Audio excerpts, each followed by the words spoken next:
Ahí comenzamos ya con el tema de la grabación. Bien, bueno, les decía que ya tiene la primera actividad y un texto que está publicado en el aula. La idea es que analicen un video relativamente corto.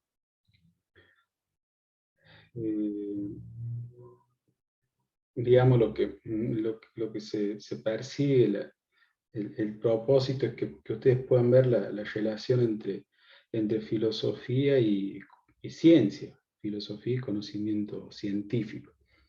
Porque creo que, digamos, en esa dirección donde nos estamos dirigiendo, es tratar de poder vislumbrar cómo esta disciplina que es la epistemología, ¿sí? La ciencia del saber, ¿sí? Ya lo habíamos analizado, lo habíamos visto, porque decíamos que era ciencia del saber, o saber de segundo grado, pero con, digamos, puntos muy estrechos en la filosofía propiamente dicha, ¿sí? La clase anterior había tratado bueno, habíamos compartido, algunos puntos que daban visibilidad a este vínculo, a esta relación. Tratándola de diferenciar a la epistemología en función de su objeto y método de estudio. Nosotros lo habíamos sintetizado a partir de una serie de preguntas con la teoría del conocimiento, la noxiología, ¿sí? Teoría del conocimiento o noxiología, porque, bueno, hay una gran diferencia entre epistemología y noxiología, ¿no? Yo ya les había comentado la relación entre epistemología y filosofía de la ciencia. Digamos, la significación depende del contexto. ¿Mm? Y también habíamos hecho hincapié con lo que tiene que ver con la teoría del conocimiento. Es decir, básicamente lo que hace una noxiología trata de establecer cómo se da la relación entre el sujeto que conoce y el objeto conocido. Y de acuerdo a esa relación, ¿sí? Vamos a encontrar escuelas como el empirismo, el racionalismo, el idealismo. ¿Mm? Y esto es en función, digamos, de la importancia o del rol que juegan, por así decirlo, cada uno de estos extremos, ¿no? Cuando el objeto es el que nos afecta y es, por así decirlo, el criterio de verdad, estamos frente a un movimiento empirista, ¿sí? Pero bueno, los que se encargaron de ir moldeando esta disciplina naciente fue, digamos, se dio en un grupo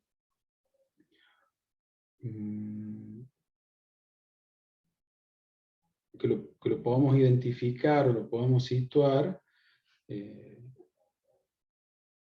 finales del siglo XIX, ¿sí? Sobre todo en las primeras décadas del siglo XX.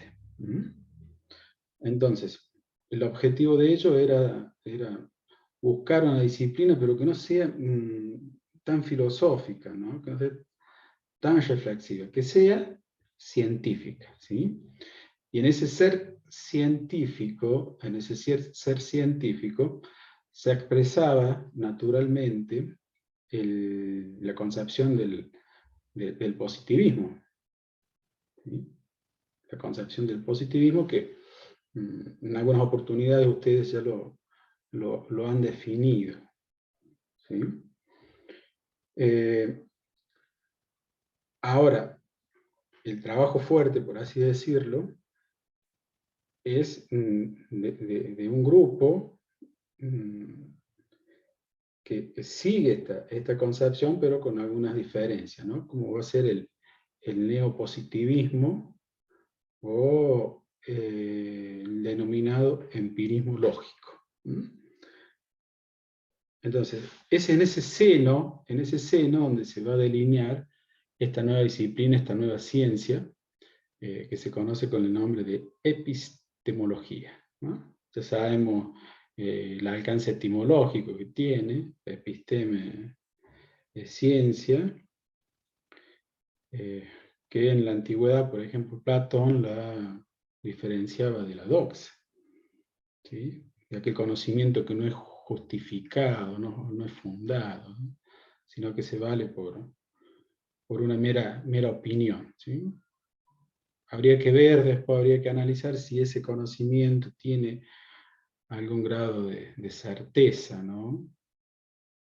Que después, digamos, a través de un movimiento se pueda llegar a alcanzar, puede llegar a alcanzar, digamos, un nivel de justificación o un nivel propiamente dicho científico. ¿Estamos? Entonces, habíamos definido que esta ciencia va a cumplir como una función o una vigilancia epistemológica, si se quiere, ¿no? Sobre el saber ya desarrollado, por eso decimos ciencia del segundo grado. ¿Sí? No sé si ustedes me están viendo, ¿me ven? Porque yo me veo Sí, profe. en el Sí, cuadrito, profe. me veo como Sí. escondido. Así que No, sí se lo ve. está muy bien, está muy bien. Entonces, la función de esta ciencia es actuar sobre el conocimiento ya elaborado, pero no cualquier conocimiento, sino el conocimiento científico,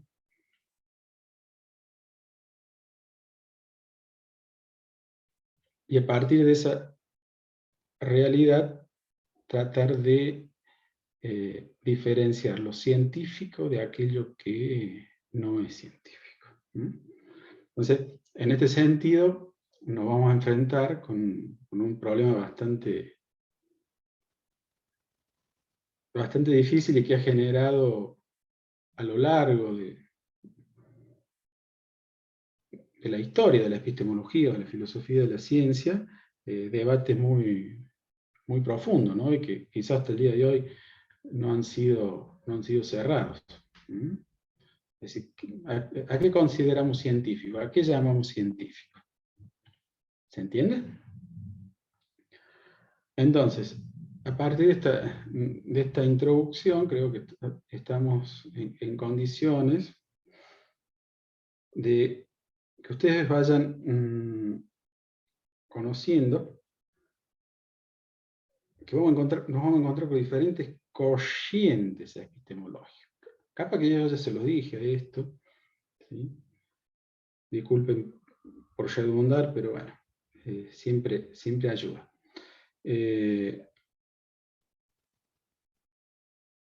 Entonces, si nosotros hacemos un corte, ¿sí? El desarrollo histórico de esta epistemología, si se quiere, general, vamos a poder observar que, o nos vamos a encontrar con epistemologías dominantes, ¿sí? Con epistemologías disidentes y epistemologías alternativas. Esto ¿Cómo es dijo lo último, profe? alternativas, ¿sí? Alternativas. Y esto es en función de tratar de responder a esta cuestión, es decir, ¿qué es lo científico? ¿Cómo podemos caracterizar lo científico? ¿Mm? que es el tema, digamos, que nos convoca en el día de hoy para comenzar ya a profundizar. Como disciplina, vuelvo a mencionar esto, es una disciplina relativamente joven, ¿sí? Por la fecha, digamos, donde comienza a perfilarse como tal. Dentro de la historia contemporánea, nosotros vamos a encontrar tres fases o etapas, no sé cómo.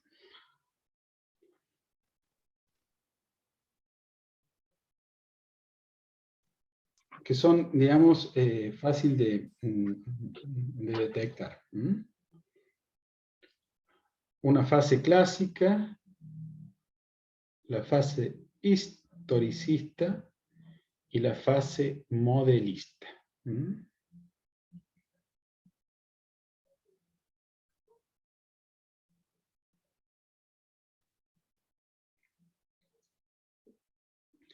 Entonces, ya que el problema va a estar situado en tratar de ver si hay una epistemología general, ¿sí? O es necesario hablar de epistemologías especiales. Entonces, y esto es en función del gran abanico de ciencias que existen. ¿Sí? Entonces, esa clasificación, la clasificación de la ciencia, que va a ser un trabajito práctico que ustedes van a desarrollar a través del aula, van a ver los distintos o los diferentes criterios que hay para clasificarlas a las ciencias. No hay una cuestión unívoca, digamos, o un criterio único, por así decirlo.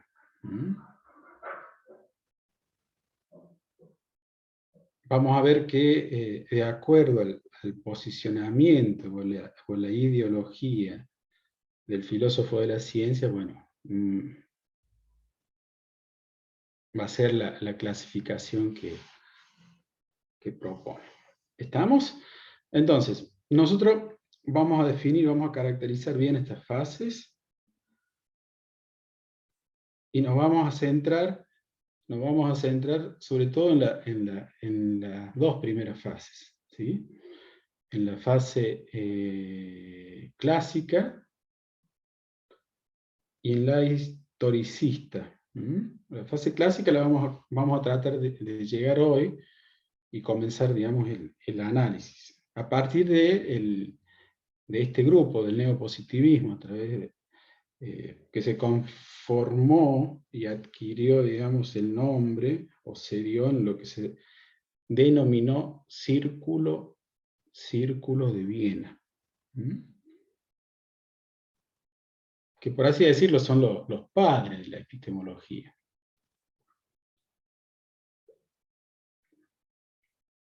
Y ustedes saben, bueno, que el mismo dinamismo del conocimiento, de cómo va progresando el conocimiento, bueno, eso fue provocando rupturas, ¿sí? En ese círculo, y se fueron abriendo otras alternativas, otras posibilidades, ¿sí? En base de críticas orientadas a este grupo, donde van a ir surgiendo nuevas propuestas o corrientes epistemológicas, como la historicista, que ahí me parece importante, ¿no?, poder analizar bien, con cierta profundidad, el pensamiento de Kuhn, de Thomas Kuhn. Porque bueno, Puede ser, profe, ¿sí? disculpe, que puede ¿Sí? ser Sí, que este hombre lo que te escucho. hablaba es que los avances que se dan y surgen teorías luego entran en conflicto esas teorías porque no pueden resolver alguna explicación o algo, y ahí comienza este círculo, ¿sí? De esta lucha por nuevas investigaciones, nuevas teorías y nuevos paradigmas. ¿Puede ser Genial, así? perfecto. Es básicamente lo que propone Kuhn, ¿sí? Por eso es el precursor de lo que conocemos con el nombre de paradigma. Ujú. Y vamos a analizar, previo a eso, cómo hay teorías que han sido teorías científicas de gran importancia, ¿no? Pero que no adquirieron el rango de paradigma. Ujú. Entonces, es interesante, aparte, creo que se los había comentado, Kuhn es un hombre de la ciencia natural, él viene del campo de la física, físico, pero, pero sus trabajos han sido muy receptados y bien recibidos, ¿sí? Muy bien aceptados en el campo de las ciencias sociales. Así que naturalmente estamos obligados como para que ustedes entren en contacto con estas corrientes, con estas corrientes que conforman a lo que se ha denominado la epistemología.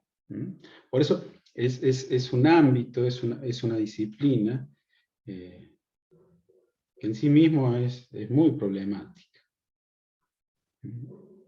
Y parte de esta cuestión, ¿no? Es decir, lo estaba pensando, lo estuve meditando. ¿Qué es, a qué denominamos el saber científico? ¿Qué es lo científico? ¿Cómo podemos definirlo, lo científico? Y en torno a eso hay grandes polémicas, denuncias. Y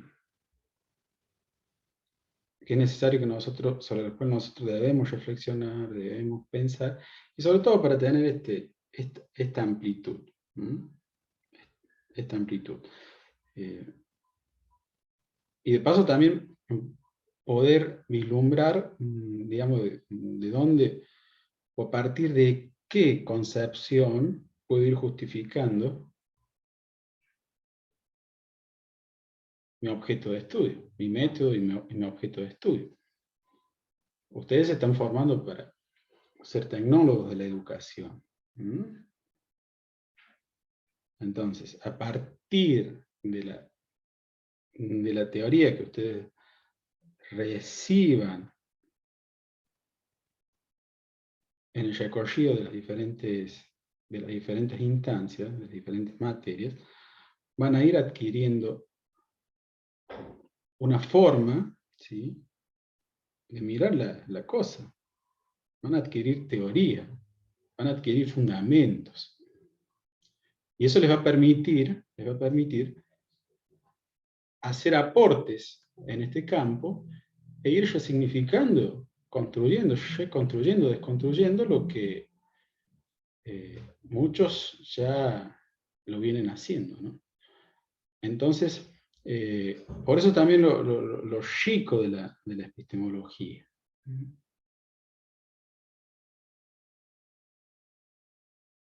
Nos da esta amplitud, esta mirada,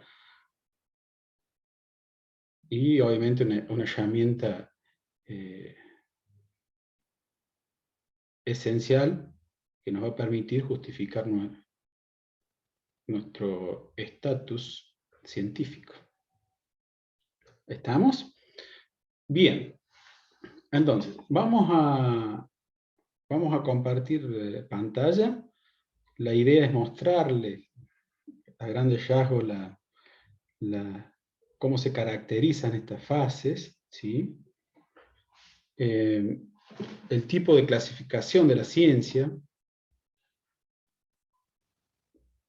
Yo planteo una forma de clasificarlas.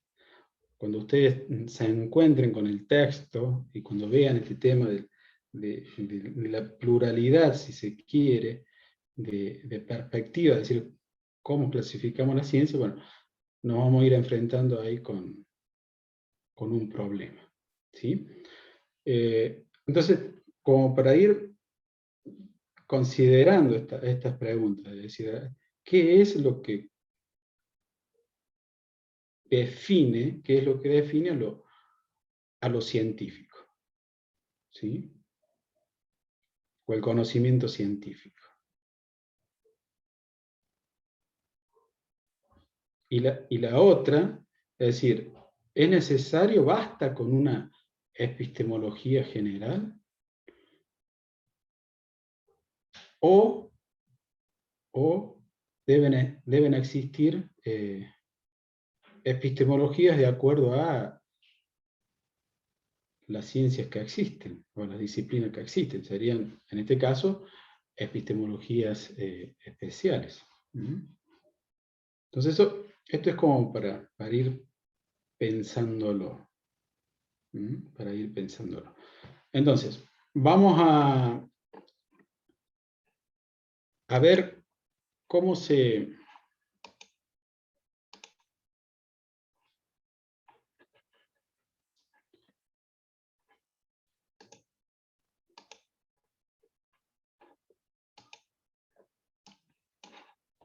Esto es lo que les decía, ¿no? Con respecto a esta breve historia de la epistemología contemporánea.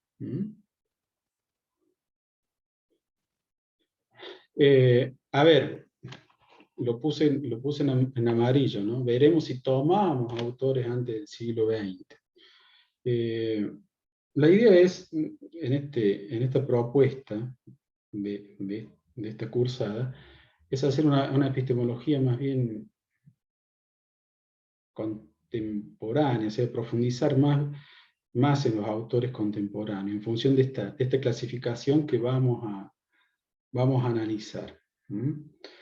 Pero sí les voy a compartir porque hay un hecho que la epistemología, al nacer en el contexto positivista, tiene una base totalmente empirista. ¿Sí? Y en este sentido decir, bueno, a ver, el empirismo, así que conocimiento, o para llamar conocimiento científico, necesariamente tiene que hacer referencia a un dato sensible de la realidad. O como lo definían ustedes, aquello que podemos comprobar, que podemos verificar, que podemos cuantificar. ¿Sí? Cuantificar. El tema de las matemáticas en esta relación entre ciencias sociales versus ciencias naturales, o saquemos el versus y nos quedamos con la relación, ¿no? Es de gran importancia. Es de gran importancia, porque por ahí, bueno, tendemos a pensar que mientras más podamos cuantificar, ¿sí?, al conocimiento, al objeto, ¿sí?, a las variables, más conocimiento científico es. También, profe, se decía también que el problema de las ciencias sociales versus ciencias naturales es que en las ciencias naturales quien investiga es un hombre y el hecho por investigar son objetos, ¿sí? En cambio, en las ciencias sociales quien investiga es el hombre y lo que debe determinar y investigar también son hombres. Es como que el espacio no hay una objetividad bien delimitada. Por eso es como la denominaban como pseudociencias, hasta que se comprobó que no, que evidentemente son ciencias, solo que no tan exactas, no es que no tan exactas, no consideradas en el rango de exactas. Perfecto, bien, muy buena la aclaración, muy bueno el aporte. Y esto es básicamente lo que planteábamos, es decir, por eso esto en amarillo, es decir, vamos a ver si vamos a incluir autores del siglo XX, antes del siglo XX. Yo les comentaba que hubo un filósofo alemán, Immanuel Kant, y bueno, obviamente que trascendió todos los ámbitos académicos por sus obras, ¿no? Y una de sus obras que adquirió gran reconocimiento y fama fue la crítica de la razón pura. Porque bueno, en esa obra es como que, digamos, queda el mundo escindido y esta relación de la que usted estuvo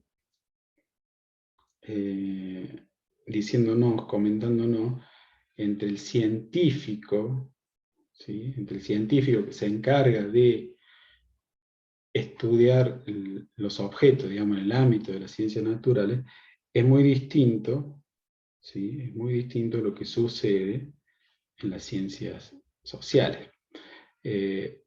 Porque, a ver, por así decirlo, sería como que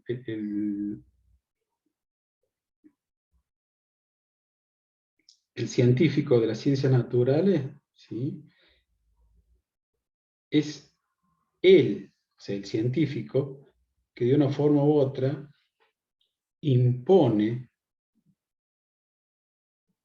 sus leyes a este objeto que está construyendo, que está conociendo. Pero bueno, esta cuestión que la vamos a ver más adelante, pero tomo acá los aportes de la colega, que me parecen muy buenos, cambian con respecto a las ciencias sociales. ¿Sí? ¿Sí? Ya esas leyes que al científico le sirvieron para analizar este objeto, ese método, cuando se enfrenta a lo humano, cuando se enfrenta a expresiones culturales, necesariamente la relación se invierte. ¿Sí? O sea, como para hacer ciencia de las ciencias sociales, no tengo que partir de mis leyes como científico, como comunidad científica, sino que necesariamente tengo que desconstruir, ¿sí? Desarmar, dividir ese objeto de las ciencias sociales a partir de sus propias leyes. No sé si se entiende la cuestión, porque lo cultural, o una expresión cultural, responde a un sinnúmero de variables. ¿Sí? A un sinnúmero de variables. A un determinado lenguaje.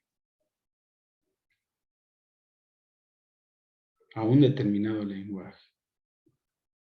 Que a su vez, ese lenguaje es fruto de una forma de vida.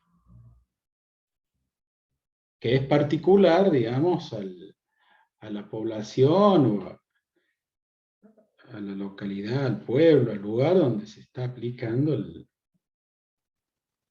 estudio, la investigación. Pero bueno, son esos debates. Son esos debates y como por ahí los que hacen epistemología de las ciencias sociales van marcando estas diferencias. ¿Sí? Y ahí hay otra dificultad.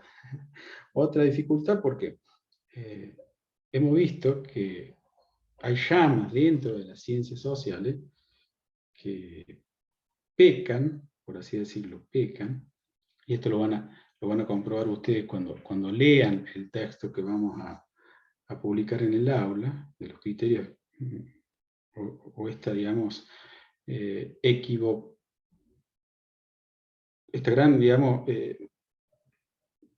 variedad de criterios, ¿sí?, para llevar adelante una clasificación. Y en ese sentido van a ver que hay ciencias, o llamas de las ciencias sociales, o ciencias que pertenecen a estas, que se parecen más a las ciencias naturales que a las ciencias sociales. Por esta cuestión de lo que yo le estoy diciendo, que está vinculado con el uso de las matemáticas, el uso de las estadísticas, ¿no? Por ahí, bueno, quizás en sociología,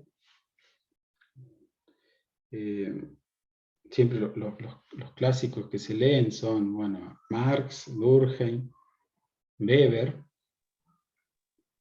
que ellos tratan de ir construyendo, con el mismo Augusto Comte, ¿no?, el método, o un método propio de las ciencias sociales, ¿sí? En este sentido, el mismo Weber, él critica, o va a criticar el uso de las estadísticas. O sea, un Excel es muy difícil que refleje lo que en verdad es una expresión cultural, ¿no? ¿Sí? Bien, bueno, esta cuestión fue como un pie de página en función de lo que la colega muy bien nos había compartido su punto de vista, ¿no? Entonces, vamos a ver, sobre todo en la epistemología, en esta epistemología naciente, que tiene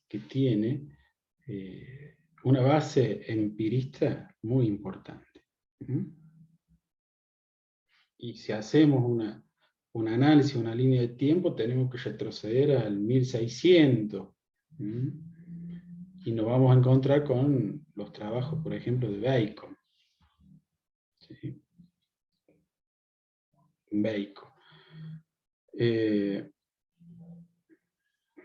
Anglosajón, un pensador inglés, que bueno, construyó toda la lógica aristotélica, y lo que hace fue terminando de matematizar esa lógica, ¿no? De matematizar esa lógica. Digamos, ustedes cuando analicen el desarrollo de la ciencia, o del conocimiento, digamos, histórico en general, van a encontrar la ruptura. O sea, todo lo que nosotros estamos viviendo, lo que vivimos, son consecuencias de la modernidad. No nos hemos despejado, digamos, de esa cuestión. No nos hemos tratado de menguar, de neutralizar esa, si se quiere, esa concepción, ¿no? Que ya han pasado unos cuantos años. Pero, a ver, si nosotros hacemos una encuesta, y bueno, todo en ese sentido vamos a ser kantianos. ¿Sí? Vamos a ser kantianos. ¿Por qué? Porque todo conocimiento, cuando hablamos de conocimiento científico, lo situamos, ¿sí?, a los límites de la experiencia posible. ¿Sí? Eso lo dice Kant en la crítica de la razón pura. Todo conocimiento es posible en la medida que respete las condiciones de la experiencia. Y todo aquello que trascienda esos niveles, ¿sí?, o esa dimensión, ya lo considera como metafísica.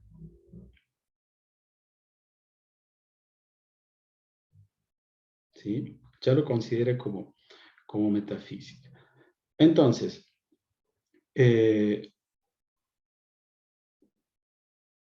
considerar a la epistemología como tal, es necesario, a veces, tener esta mirada.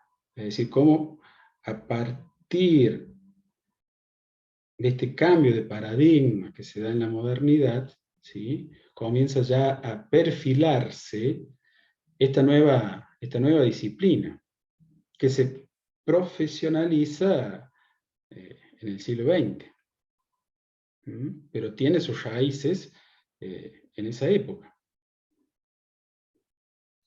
A ver, hay tres figuras esenciales, digamos, que pudieron llevar adelante y tratar de derrumbar, si se quiere, esta concepción teocéntrica del medievo. Del medievo. Bacon, ¿sí?, en Inglaterra, René Descartes, ¿sí?, en Francia, y Galileo Galilei en Italia. Son, por así decirlo, la figura o las autoridades que comenzaron a cambiar esta concepción, o el motor de este cambio, ¿no? A nivel científico. Después vemos a nivel político, a nivel social, aportes también que son importantes, ¿no? Como el de Hobbes, el de Rousseau. Y a nivel religión, también es importante considerar los aportes de Lutero. Entonces, para que vean que esta disciplina, bueno, tiene sus raíces en un pasado que también tiene su complejidad a la hora de ir construyéndolo. Pero la idea es trabajar más en autores contemporáneos, ¿sí? Autores contemporáneos. Entonces, de las fases de las cuales habíamos hablado, vamos a encontrar tres, ¿sí? Primero tiene que ver con la fase clásica, ¿sí? Bueno, ahí tienen más o menos la fecha cuando surge, ¿sí? Y esta fase la van a encontrar en los manuales, la van a encontrar en cualquier paper por ahí, se la denomina concepción heredada o concepción clásica, ¿sí? Necesariamente tiene que ver con el neopositivismo o el empirismo lógico. Por ahora nos basta saber, conocer que para este tipo de concepción, lo científico va a ser aquello que siempre nos remita a un dato sensible de la realidad, ¿sí? ¿Se entiende? Es básicamente lo que estábamos hablando, o por ahí tiene puntos de contactos con el neopositivismo, el positivismo, que ustedes lo han definido en reiteradas oportunidades, lo han caracterizado y está muy bien. Después vamos a ver las diferencias, pero básicamente ese sería la concepción, el ideal, digamos, de esta fase. Bueno, a ver, ¿quiénes son los que la representan? Bueno, Carnap, ¿sí? Reichenbach, Popper, Karl Popper, Hempel y Nagel, ¿sí? Nosotros vamos a ver algo de Carnap, vamos a ver algo de Popper, ¿sí? Vamos a tratar de ir analizando, ir estudiando algunos aportes porque es muy interesante, sobre todo la propuesta de Popper. ¿Mm? La propuesta de Popper. Y en amarillo, ¿sí? Esto es tomado de un texto del doctor Ginóbili, ¿sí? Es un filósofo de la ciencia argentino.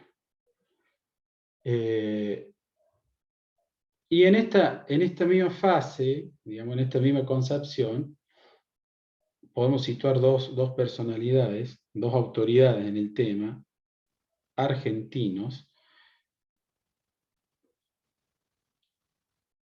¿Quién es? Gregorio Klimovsky y Amario Bunge. ¿Mm? ¿Sí? Son neopositivistas.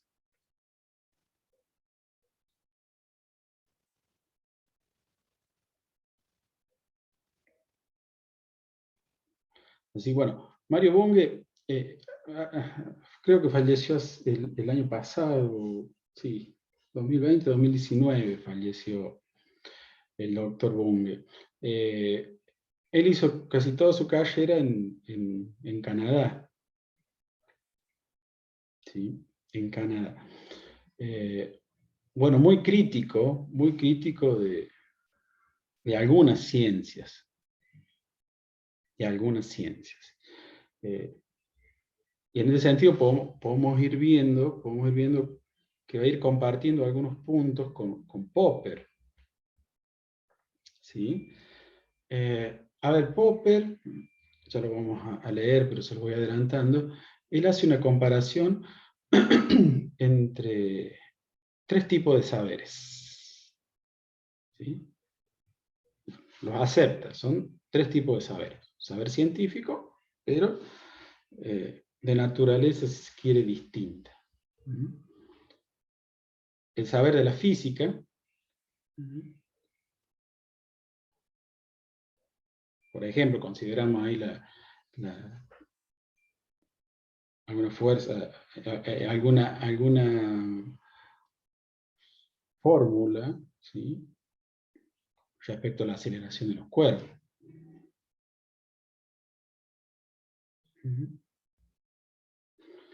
El otro saber tiene que ver con la psicología,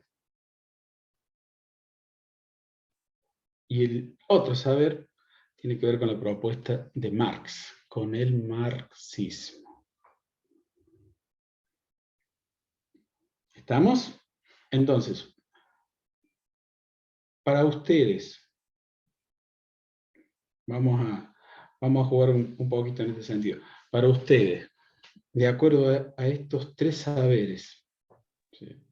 Para Popper, ¿cuál será el saber científico? Ostentará ser saber científico. ¿El de la física, el de la psicología o la propuesta de Marx? ¿Mm? No sé si se entiende la pregunta. Va de nuevo, profe, pregunta. Está bien. Popper, que sigue en la línea, digamos, tanto Klimovsky como Bunge, son neopositivistas. ¿Ok? Entonces, hay contactos, digamos, por ejemplo, Bunge con Popper, con Karl Popper. Poppers, y esto, digamos, es una pista que estoy dando, después ustedes lo van a poder construir a partir de la lectura de su concepción. Popper hace una comparación entre tres tipos de saberes: el de la física, ¿sí? De Newton, Einstein, ¿ah? La física de Galileo Galilei, de Kepler, ¿sí? La psicología y el marxismo. ¿Mm? El marxismo. Entonces, la pregunta era, ¿cuál será la conclusión de Popper en términos de estos tres saberes? ¿Cuál ostentará ser científico con respecto a los otros? El de la psicología, el marxismo, el de la física. amén de que haya considerado a los tres como saberes científicos de diferente naturaleza, creo, y si está mal, bueno, perdone que ya estoy dormida, creo que fue la física. ¿Cómo dijiste? ¿Le tengo que repetir todo de nuevo? No, no, no, el último, lo último, que no. Ah, que la física. La física, perfecto, perfecto. Sí. Después ya vamos a ver cómo llega a esa conclusión. ¿Mm? Entonces, en esa línea, eh,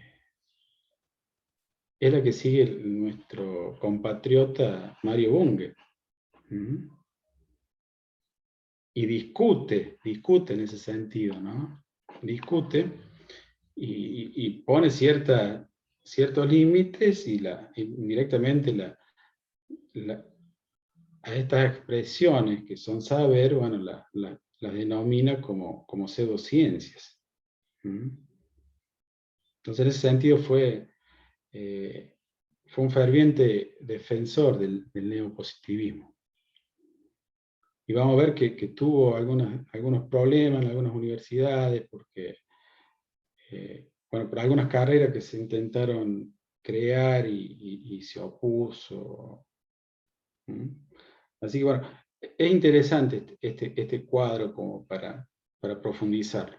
La idea es esa, ¿no? Es decir, tomar de cada fase un autor, como para que ustedes vayan viendo esta relación. ¿Se va entendiendo hasta acá? Sí, profe. Epistemología es esto. Después la cuarta clase, ya cuando empecemos con el trabajo interactivo en el aula, ya lo van a ir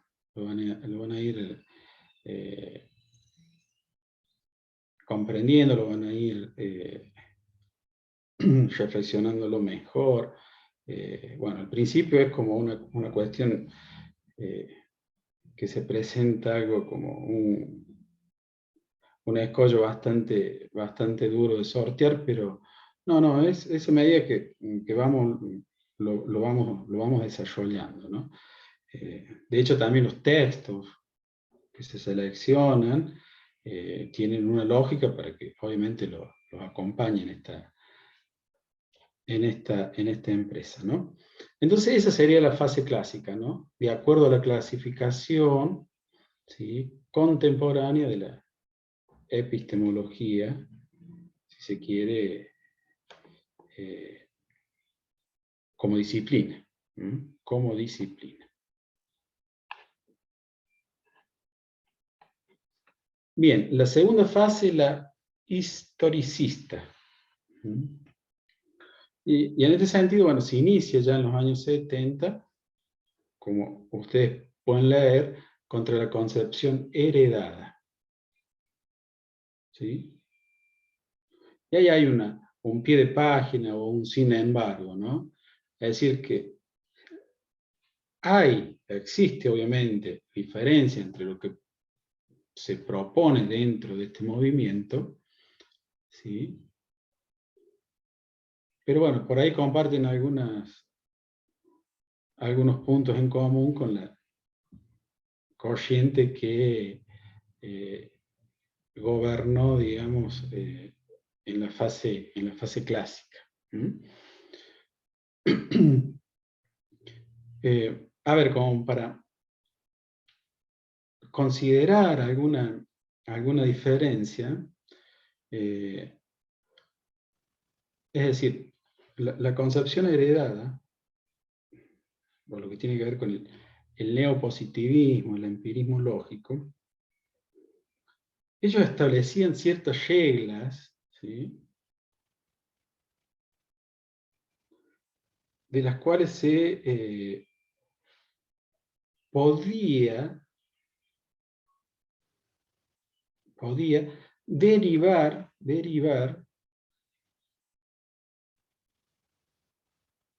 una teoría, ¿sí?, científica, una teoría científica. En el fondo, es como que ellos practican una suerte de idealismo, ¿no?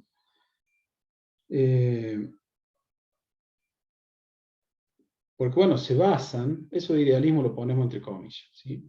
Porque ellos se basan en la lógica.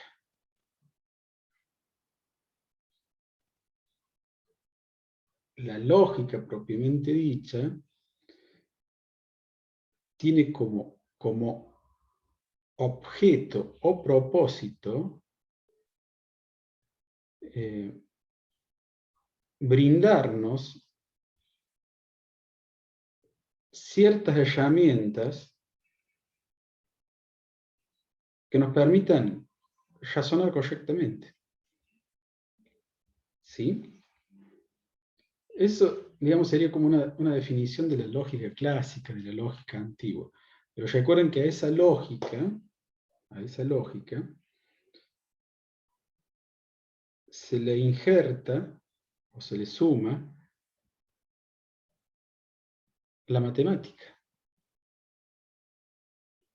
Entonces, las proposiciones es un juicio, donde se afirma o se niega algo, ¿sí?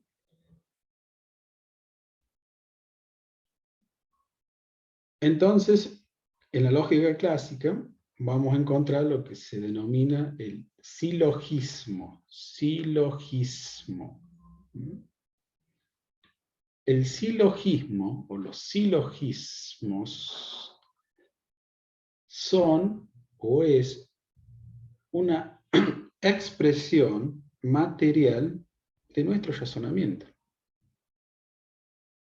Y están constituidos, están conformados por proposiciones. ¿Sí? A ver si me permiten. ¿Ven el Word? ¿Están todavía? Sí, Sí, pero no lo vemos. Sí, profe, pero no se ve. la diapositiva, profe. El Word no se ve. Ah, No. perfecto. ¿Qué habrá pasado? Bueno. Denme un segundito, para que lo vean lo que yo estoy diciendo. Ya lo muestro.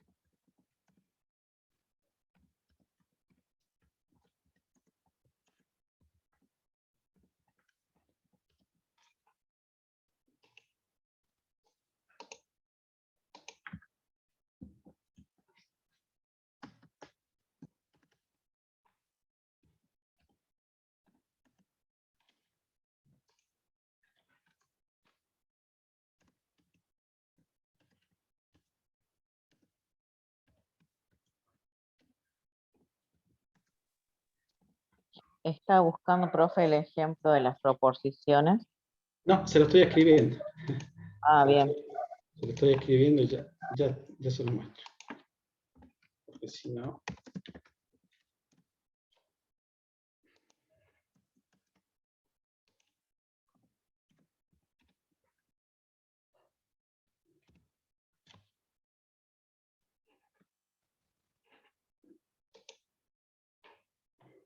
Bueno, vamos a volver a compartir porque quiero mostrarles lo que... Es algo simple, pero... ¿Lo ven ahora el Word?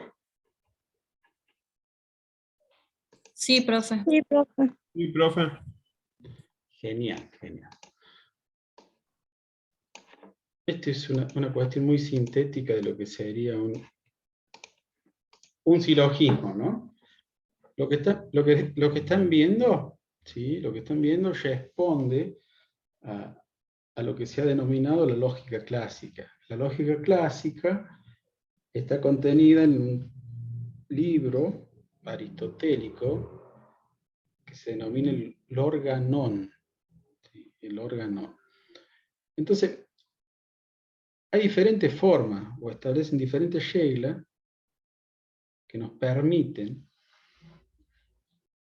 razonar, según Aristóteles, correctamente. Por eso ya San Agustín decía que cuando definía la lógica, él la definía como el arte de las artes, ¿sí? Y aquel que deseara ser científico o inmiscuirse en el campo de la ciencia, no lo podía hacer si no estudiaba o si desconocía la lógica. Por eso la veía como una propedéutica, ¿sí?, al saber científico. ¿Estamos? Bien. Esto sería un silogismo. Un silogismo. Estas letras que ven, ¿sí?, estas letras que ven, se denominan conectivas lógicas, ¿sí?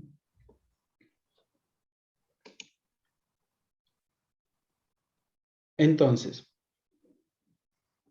yo les había dicho que un silogismo se conforma a través de juicios, ¿sí?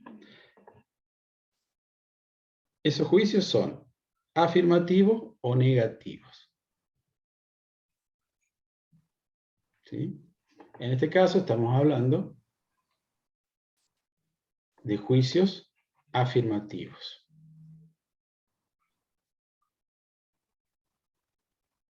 ¿Sí?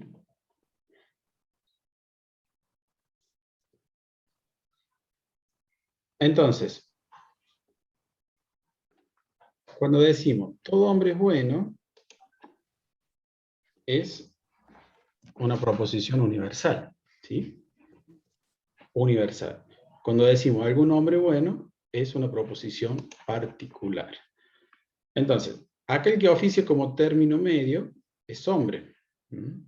Y por regla, esto se suprime. Término medio, que siempre se repite, si ustedes ven un texto de lógica, siempre se repite, tanto en la premisa mayor, ¿sí?, premisa mayor, que se me faltó escribir, premisa mayor, sería así, y esta sería la premisa menor, y esta es la conclusión, ¿sí? Entonces, la premisa menor, en este caso, y, porque representa particular afirmativo, es decir que algún hombre es argentino, ¿sí? Algún hombre es argentino.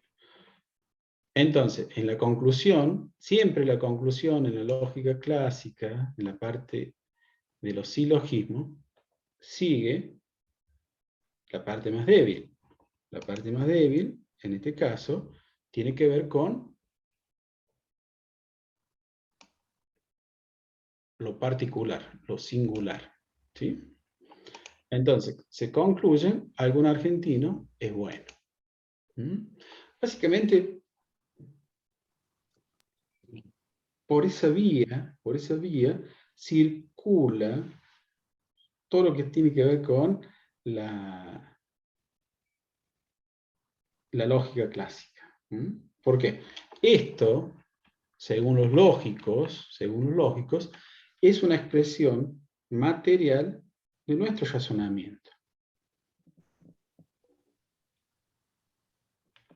Y básicamente creo que son 8 reglas que hay que seguir para constituir un silogismo. Esta es la parte afirmativa, la parte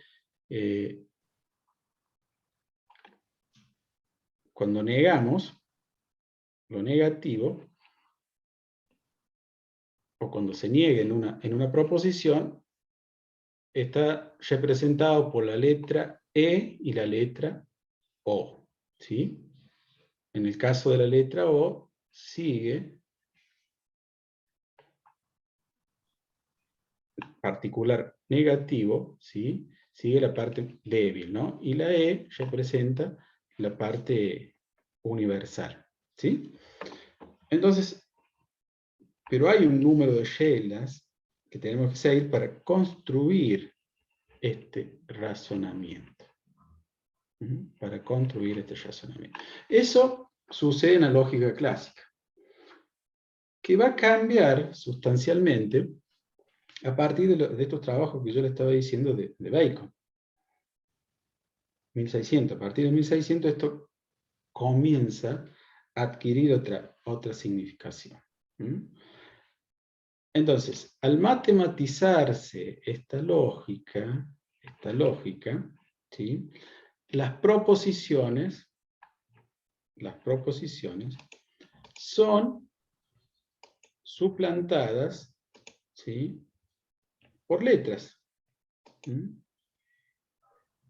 este caso, P.Q. ¿Sí? Entonces, también hay tablas de verdades, que no vamos a entrar a estudiar esto, pero por ahí es necesario que tengan una visión, aunque sea muy, muy amplia, tablas de verdades que se aplican en función de cómo se representa una afirmación o una negación. Y cuando nosotros aplicamos esas tablas que los lógicos denominan de verdad, podemos concluir si el razonamiento transformado en esto, bueno, es correcto. ¿Sí? Porque va a haber algunos ejercicios, algunos ejemplos, donde nosotros vamos a ver cómo ciertas conclusiones, ¿sí?, se van a presentar un poco más complejos, pero de esta forma.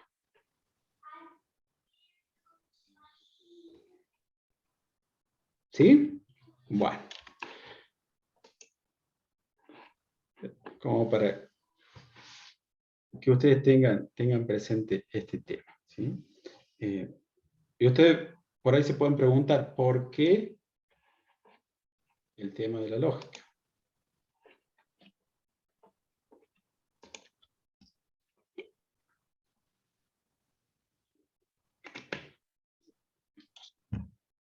Ahí vamos.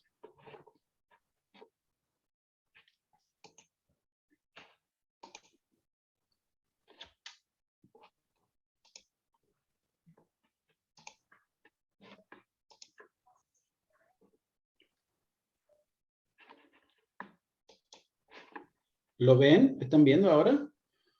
De nuevo el cuadro. Sí, profe. Sí, profe. Entonces, decíamos que en la fase historicista hay como una reacción al movimiento, o esa postura que se dio en la fase anterior. ¿Sí? En función que esta cuestión, es decir, como que la fase anterior, situándose en esto que yo les mostraba de la lógica, y por eso se lo había hecho todo este desarrollo, prescinde del sujeto, hace abstracción del sujeto. Y en este caso, ¿quién es el sujeto? El investigador. ¿Sí? Entonces, era como el debate o lo que conversábamos en la clase anterior. ¿Es razonable hablar de científico puro? Nosotros situándonos como científicos. tenemos que actuar en función del saber, pero por el saber en sí mismo. Y de ahí lo que suceda con ese desarrollo, con ese saber, bueno, me importa tres pepinos.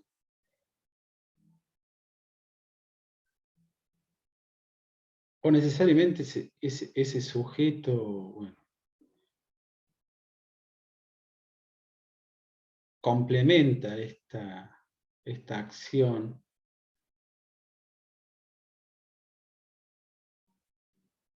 con una historia de vida, con intereses, con una ideología,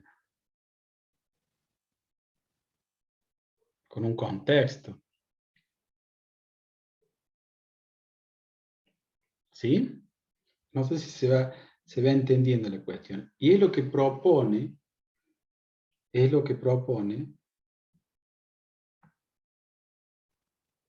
los representantes de este movimiento que se va a dar en este periodo o en esta fase.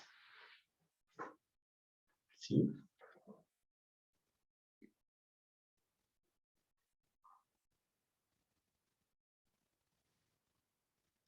Porque a ellos no les cierra mucho la idea de que el científico se constituye como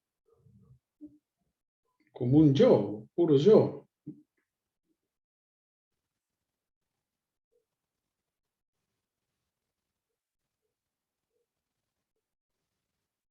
¿Sí? Cosa que en la fase anterior, bueno, a partir de este método, o a partir de esta herramienta, es como que eso, es decir, todo lo que van a proponer lo de esta fase, ¿sí? Para ellos quedaría como un sinsentido.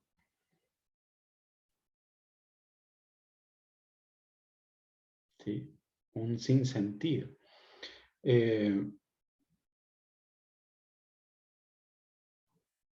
No sé, a ver, si nosotros tomamos algunos ejemplos, creo que ya en alguna oportunidad se los había dicho,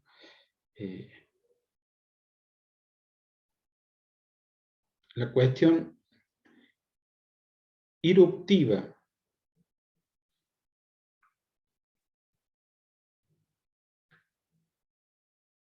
en el desarrollo de la ciencia, lo que provoca, digamos, una ruptura.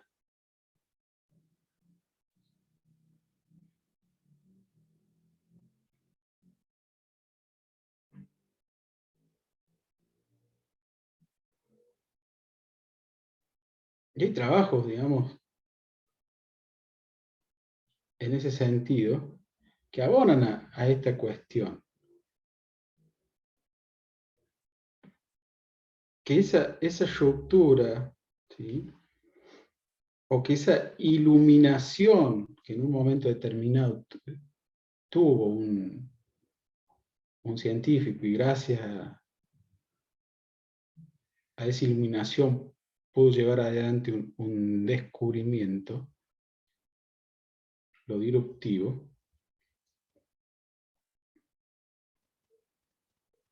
coinciden que tiene una base, digamos, metafórica, poética. ¿Sí? Es interesantísimo esta cuestión. Entonces, es como que muestran esta dimensión que a veces los que proponen una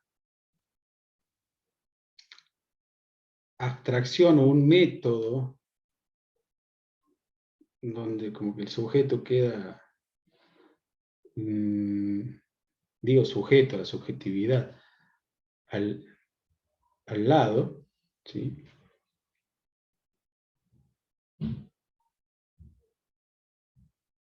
Esta cuestión está mostrando que gracias a ese nivel poético,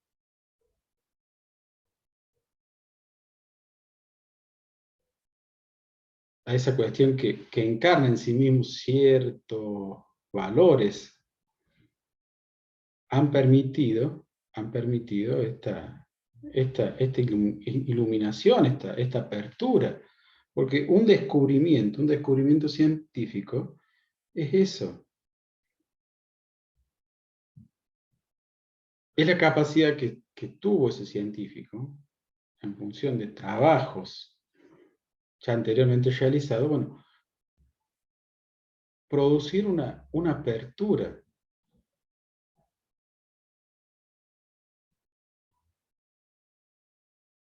¿Una apertura hacia dónde? Hacia un nuevo mundo.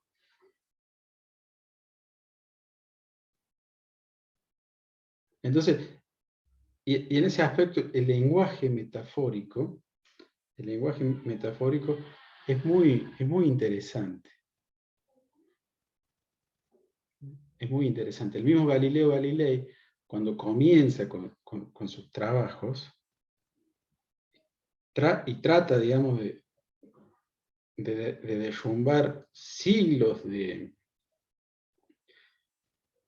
concepciones que obviamente estaban muy afianzadas, y sobre todo en el ámbito académico.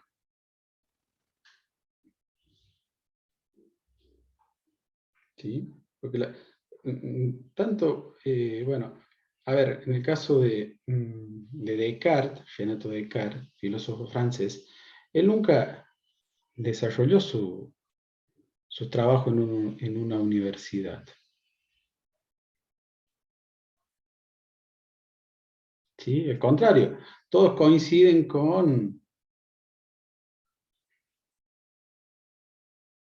haber desarrollado su ciencia, sus hipótesis, o haber tenido contacto, por ejemplo, con Holanda, en Holanda.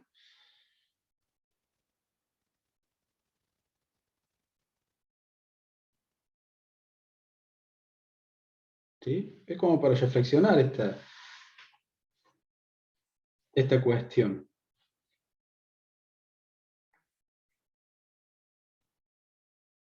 Entonces, el mismo Galileo Galilei decía en sus diálogos que el universo está escrito con caracteres matemáticos.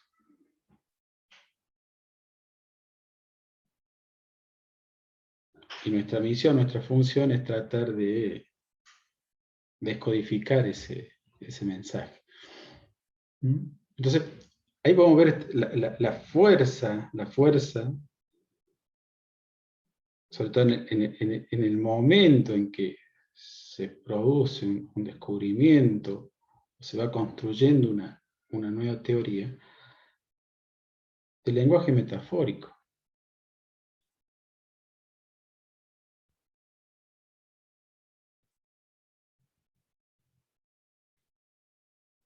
¿Sí? Entonces, creo que por ahí viene esta cuestión. El trabajo de los representantes de esta fase, de la fase historicista, de recuperarlo, esta dimensión de lo humano.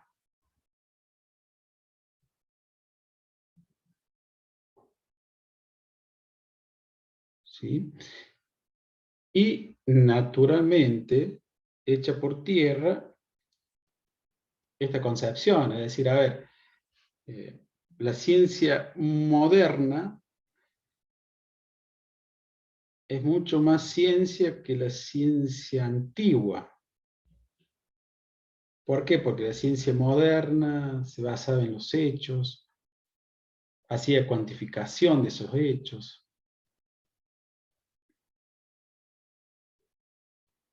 observaba, medía. En cambio, la ciencia antigua prescindía de esos hechos. ¿Sí? Entonces, en este caso, y hablando particularmente de Thomas Kuhn, bueno, él considera, y también hay otro historiador de la ciencia, Alexander Koire, que plantean, a ver, fue ciencia, lo que desarrollaron los antiguos fue ciencia,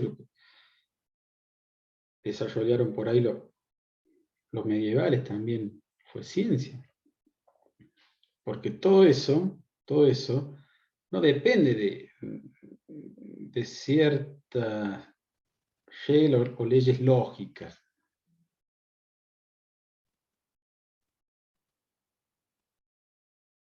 Sino que depende en el contexto en que se desarrollaron. Por más equívocos o erradas que estaban esas concepciones, esas teorías, bueno, dentro de ese contexto social, político, cultural, bueno, tenían sentido.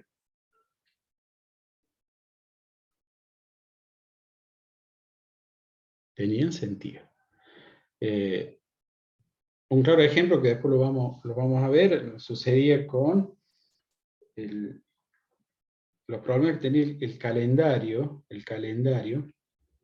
basado en la concepción de Ptolomeo.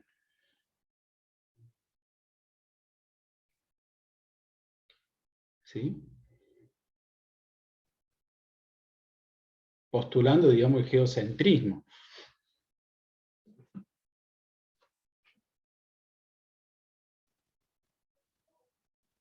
Postulando el geocentrismo. Bueno, tenían problemas no solamente con los días, sino para predecir el tiempo de cuándo, por ejemplo, sembrar, cosechar. ¿Sí? Pero, digamos, en ese contexto estaba validado. El tema es que esa dificultad o esa problemática se fue constituyendo como una anomalía. ¿Sí? Y si las anomalías persisten, y si lo que se entiende como paradigma, ¿sí? Esta estructura que en función de una concepción de hombre, mundo, que lleva en sí mismo, ese paradigma, un método que tiene que aplicar la comunidad científica, no pueden dar respuesta a estas anomalías. Bueno, ahí entramos en una crisis. ¿Sí? Esa crisis que se antepone a un periodo que se le denomina el periodo de ciencia normal, ¿sí? Es la que va a ser, digamos, que va a ir produciendo, promoviendo nuevas teorías en función de esa anomalía, que el paradigma vigente no puede explicar. Entonces, si dentro de esas nuevas teorías hay una que da con la solución, entonces la comunidad científica comienza a desprenderse del paradigma vigente, ¿sí? Y comienzan a adherir a la nueva teoría. ¿Sí? ¿Se entiende? Bueno, ese básicamente es el cambio de cómo una teoría, ¿sí? Una teoría fue, digamos, suplantada por otra. ¿Mm? Pero bueno, quizás en ese momento, y viéndola ya con perspectiva actual, obviamente sabemos que el sistema de Ptolomeo estaba errado. O la física aristotélica, porque se basaba en esta cuestión del geocentrismo. Pero en ese momento fue ciencia. ¿Sí? Y esto es la parte que rescatan, ¿sí?, los epistemólogos o filósofos de la ciencia que conforman esta fase. ¿Sí? ¿Se va entendiendo hasta acá? Sí, profe. Sí, profe, se entiende. Sí, profe. De todos modos, Sí, profe. la idea es volver sobre esta cuestión. Y una tercera fase, es como que reúne, o estaría reuniendo los objetivos, tanto de la primera como de la segunda, tiene el nombre de fase modelística. Es tratar de explicar, si se quiere, la realidad a través de idealizaciones matemáticas, a través de modelos matemáticos. Que nosotros en esta cuestión de la pandemia, los vaivenes, digamos, que ha tenido la ciencia, ensayo y error, ¿sí? Bueno, hemos visto cómo tratan de predecir por ahí el comportamiento de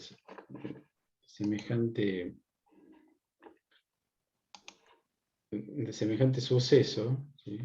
Algo inesperado y creo que nunca vamos a volver a vivir una cosa de esta magnitud. Bueno, lo hacen en función de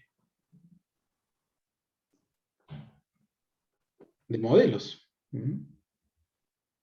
Que tratan de explicar, anticipar, predecir un determinado fenómeno.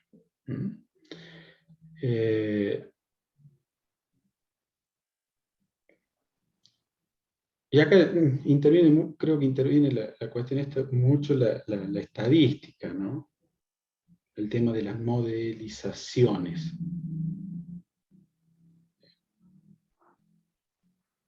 Las modelizaciones interviene mucho la matemática, la estadística. Entonces, nosotros nos vamos a centrar tanto en la primera como en la segunda fase.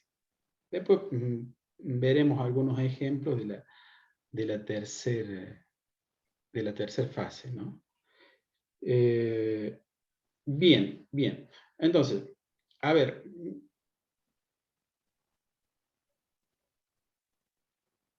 como conclusión,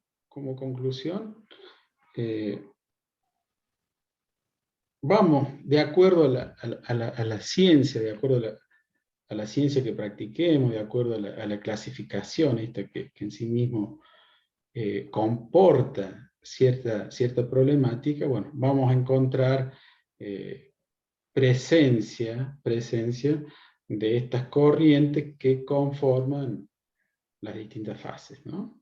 Las distintas fases. Pero, aunque dice que ninguna de estas fases ofrece un grupo homogéneo de autores, ni un enfoque particular dominante, a la concepción heredada, a la primera fase, la concepción heredada, bueno, tiene que ver con, o se la denomina epistemología dominante. Dominante por las características, es decir, donde abreva cómo la relación con el saber o cuál es la concepción que portan de saber científico. La otra son las disidentes, que aparecen en la segunda fase, y yo les había dicho algunas alternativas, que acá no las veo yo. En la tercera fase las alternativas no las veo. Que tiene que ver con la cuestión más de trabajar el hecho cultural propiamente dicho. Esa expresión cultural, cómo abordarla, cómo estudiarla, ¿no? Entonces, bueno, ahí hay como epistemologías alternativas, serían como dos corrientes, que se denomina una la fenomenología y la hermenéutica. Fenomenología y hermenéutica.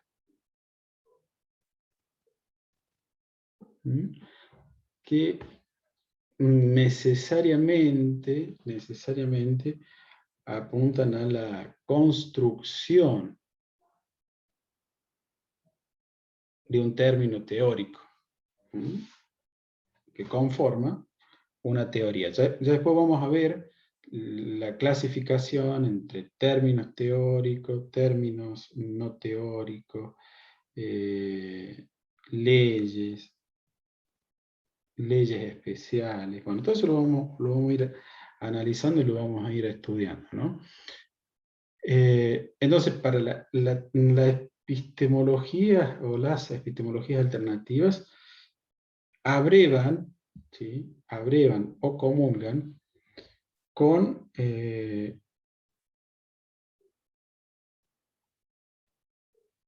disciplinas, ¿sí? Que por ahí han sido cuestionadas, han sido puestas, digamos, en tela de juicio a partir de esta comparación de la cual yo les hablaba, ¿no? La comparación que hace Poppers entre la física, la psicología y el marxismo. ¿Sí? A ver, nos situemos en el ámbito de la psicología. Si yo les pido que pensemos todos juntos, a ver, ¿qué término teórico? ¿Sí? El término teórico es lo que le da sustancialidad a una teoría. ¿Sí? Por ejemplo, el concepto de masa para la física. Fuerza para la física. Energía. ¿Se entiende? Entonces, pensemos, a ver, para la psicología, si nos ponemos en el lugar de Popper o de Mario Bunke, para la psicología, ¿qué concepto o qué término teórico ustedes podrían decir? Bueno, a ver, vamos a elegir un término teórico para caracterizar a la psicología.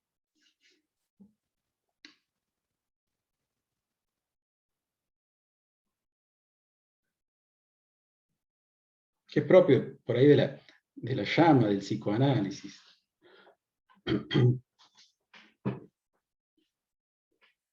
¿Se entiende la pregunta?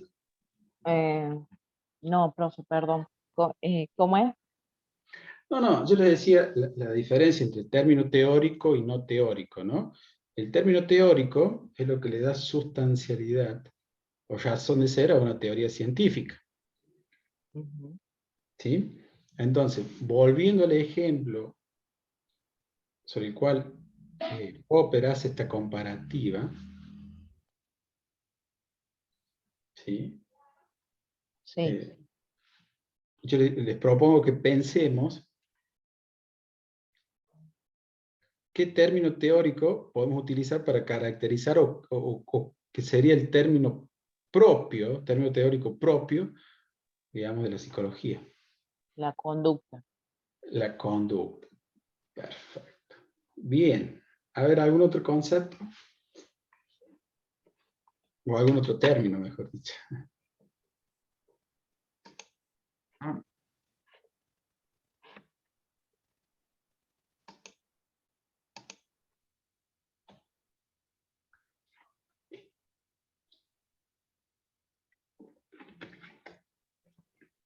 La mente, profe.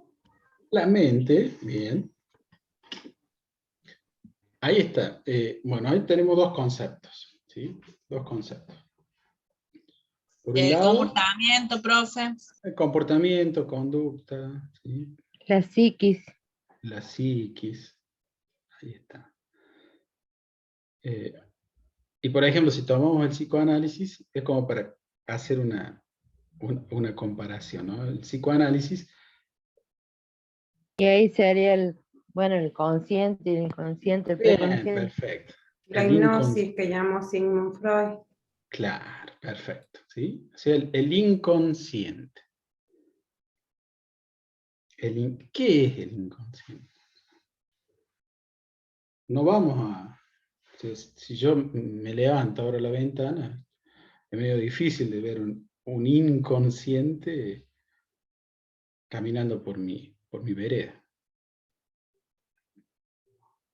¿Sí? Entonces, ese concepto o ese término teórico se presenta como una manera muy fácil de refutar, si se quiere, a partir de una mirada De lo demostrable. de lo comprobado. Exactamente, Pero perfecto. sin embargo, A las ver. investigaciones realizadas decían que aunque no lo vamos a ver caminar al inconsciente, se va a manifestar a través de sueños, chistes, que de alguna forma no es tan visible, pero sería una forma de poder determinar lo que la persona está pasando. Por eso son las investigaciones que realizó Freud. Muy bien, perfecto. Entonces, desde una perspectiva de estas concepciones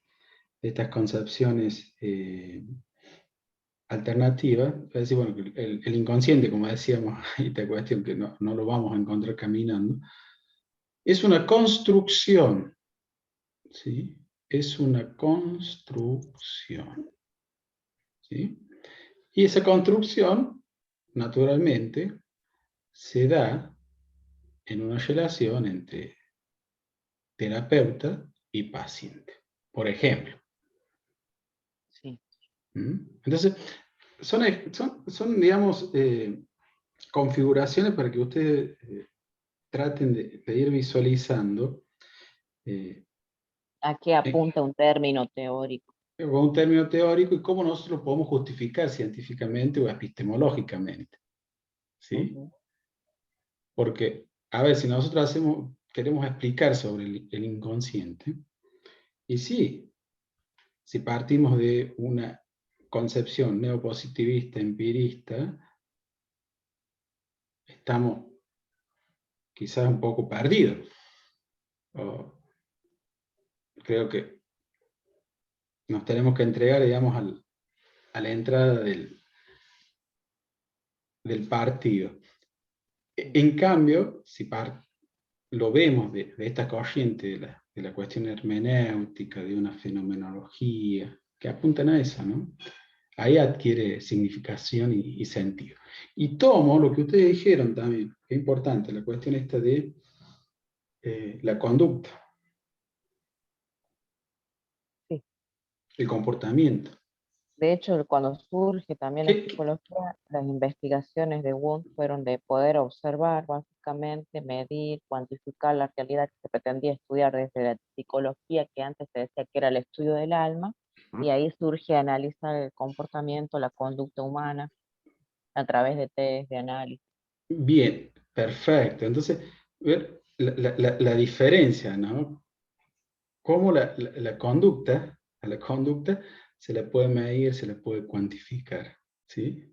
De hecho, dentro de las corrientes que componen la psicología, el conductismo, abreva perfectamente en el neopositivismo. ¿Mm?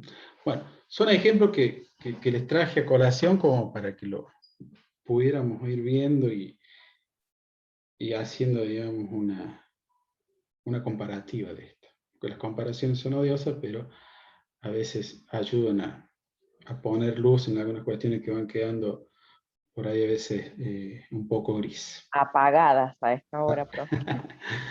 Sí, sí, sí. ¿Se va entendiendo entonces?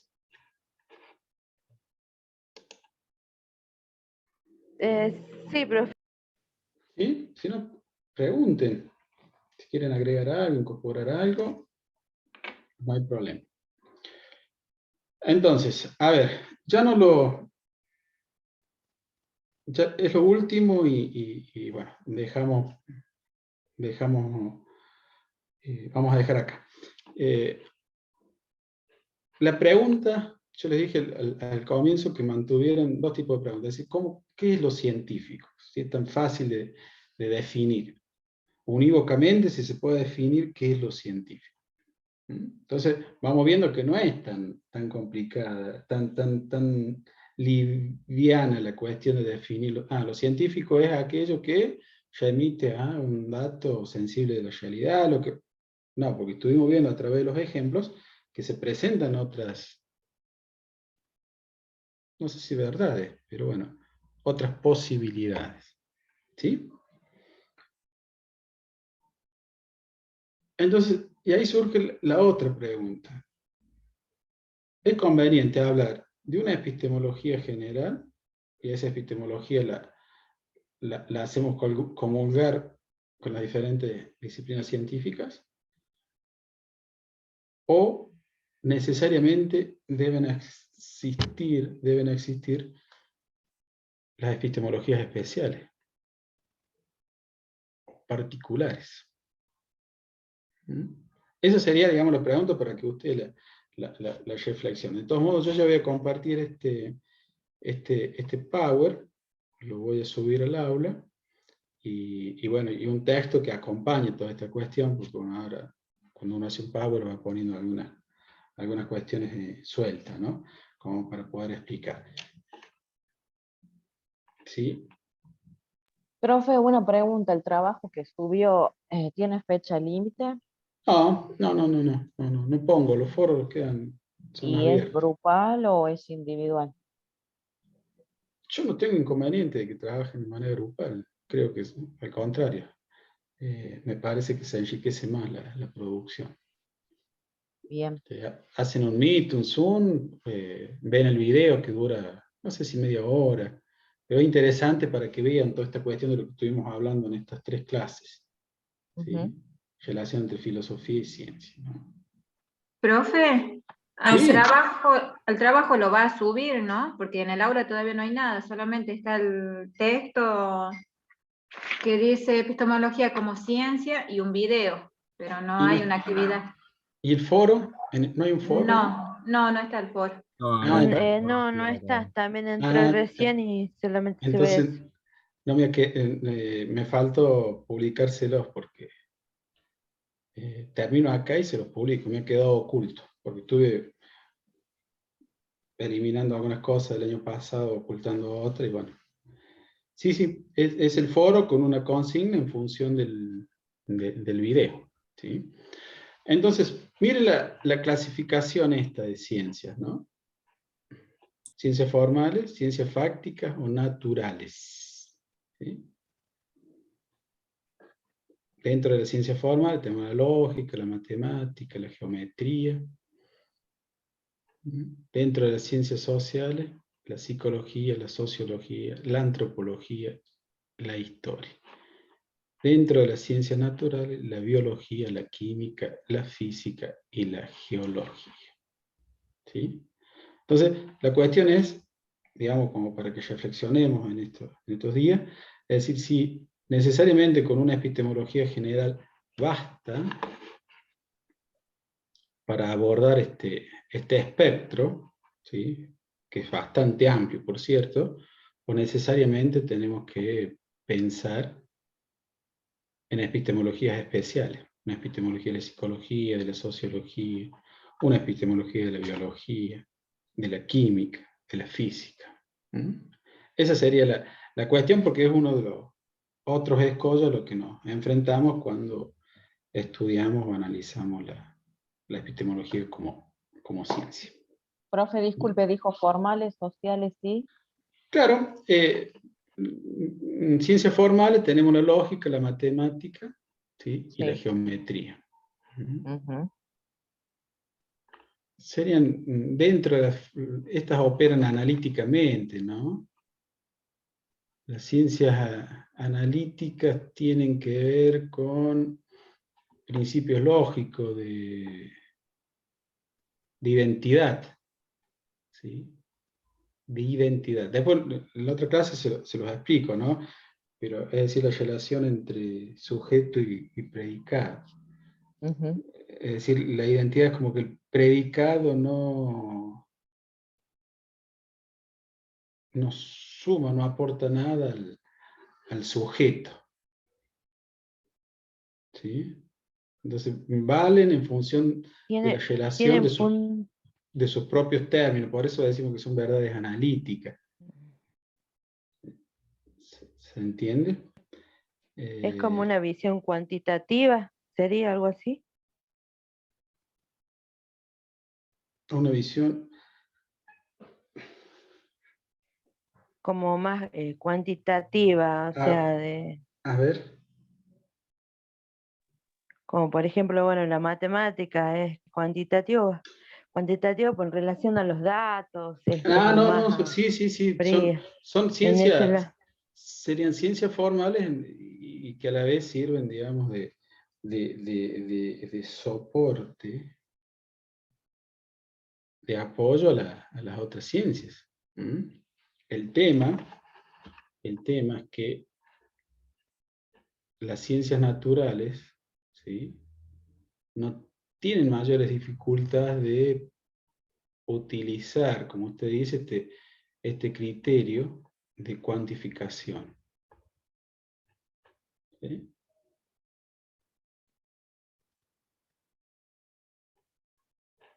Profe, Porque lo que sucede, es otro tema que después se los voy a mostrar, lo que sucede en la edad moderna, cuando se produce este cambio de paradigma, lo que se hace, se matematiza la física. ¿Sí? Se matematiza la física. Entonces, había propiedades, por ejemplo, en la ciencia antigua, que eran propiedades secundarias de la cosa, como el olor, el color, ¿sí? Y se invierte la realidad, ¿sí? Entonces, en la modernidad, esta cuestión que para lo antiguo era secundario, se constituyen como lo primario de la cosa o del objeto. ¿Sí? Entonces, a un olor, a un color se lo puede cuantificar, por ejemplo. No sé si se entiende a dónde quiero llegar. Y esto es fruto gracias a la matematización de la física. ¿Sí? Por eso, digamos, cuando emergen y comienzan ya a diferenciarse las ciencias sociales de las naturales, bueno, ahí empieza esta cuestión, esta polémica. Si las ciencias sociales son tan o menos ciencia que las ciencias naturales. Porque, bueno, lo que tratan de hacer es aplicar el método de la ciencia natural. Por eso, como van a ver cuando lean, hay una parte que hay ciencias que pertenecen a las ciencias sociales, pero como que comparten, de acuerdo a sus características, más punto en común con las ciencias naturales que propiamente que las ciencias sociales. Y tiene que ver con esta cuestión, ¿no? Con el uso, como decía la compañera, de esta cuantificación, ¿no? El uso de las matemáticas. profe, una preguntita. Sí. ¿Nos va a tomar la evaluación al final el 7? Ya vemos la clase que viene. ¿Les parece? Bueno, profe. ¿Les Gracias. parece? Sí, sí. Bueno. Gracias. Bueno, entonces vamos a dejar de compartir. Ya de todos modos van a tener el material. Van a tener el material en el aula. Así que bueno, como para que vayan leyendo, vayan haciendo sus propios resúmenes, viendo dónde tenemos que ir ajustando, de acuerdo a inquietudes, dudas. Y bueno, como les dije, esto es una construcción día a día, ¿no? A medida que vamos avanzando, le vamos tomando el ritmo y el tiempo a esto que es epistemología como disciplina científica. Bueno, no sé si quieren decir algo, alguna propuesta. Sí, profe, no nos tome. No, pero no son, Páselo un poco más es autoevaluaciones, son autoevaluaciones. Esta No. evaluación que tenemos ida y vuelta que armamos tan genial. Las el autoevaluaciones proceso, son, profe. porque aparte les voy a dar un texto, usted lo lee en el texto y después van a ir al cuestionario también. Eso, ¿no? Es una Bueno. construcción. Así Profe, que... en mi opinión particular es que los trabajos en grupo son más fructíferos para nosotros, por lo menos entre mis compañeros, ¿no? porque podemos hablar sobre tal tema y vamos opinando y vamos debatiendo y vamos armando y de esa forma vamos aclarando algunos conceptos, digamos. Me parece que es más enriquecedor que individual. Perfecto, sí, sí, comparto totalmente. Comparto por eso los foros, si lo pueden trabajar en grupo, lo trabajan. ¿Sí? A mí, en ese sentido, creo que se potencia más el trabajo. ¿Sí? Y Bien, estamos respondiendo con algunas directrices que forman parte de lo que es tecnología educativa, ¿no? Trabajo colaborativo. exactamente, sí. Que es distinto el trabajo cooperativo, ¿no? Trabajo colaborativo, no hay jerarquía, todo es una horizontalidad. Bueno, profe, se me apaga el teléfono, le Las deseo que mismas pase buen decisiones. día mañana. Bien, Feliz día bien. para mañana, Entonces, para todos. Para todos. perfecto, Para perfecto. todos, También sí. muchas gracias, también que pasen un gran día. Valoro y destaco el compromiso y estas ganas de seguir adelante en un país que verdaderamente los necesita. Así que bueno, un saludo y seguimos en contacto por medio del aula. Bien, profe, muchas gracias. Gracias, profe, muchas Día gracias. para todos. Todos. Gracias, profe, para todos. Hasta luego. Nos vemos el viernes. Chao, chao. Chao, Descansen chao, y feliz pasen día. lindo mañana. Feliz Gracias día. igualmente, feliz día.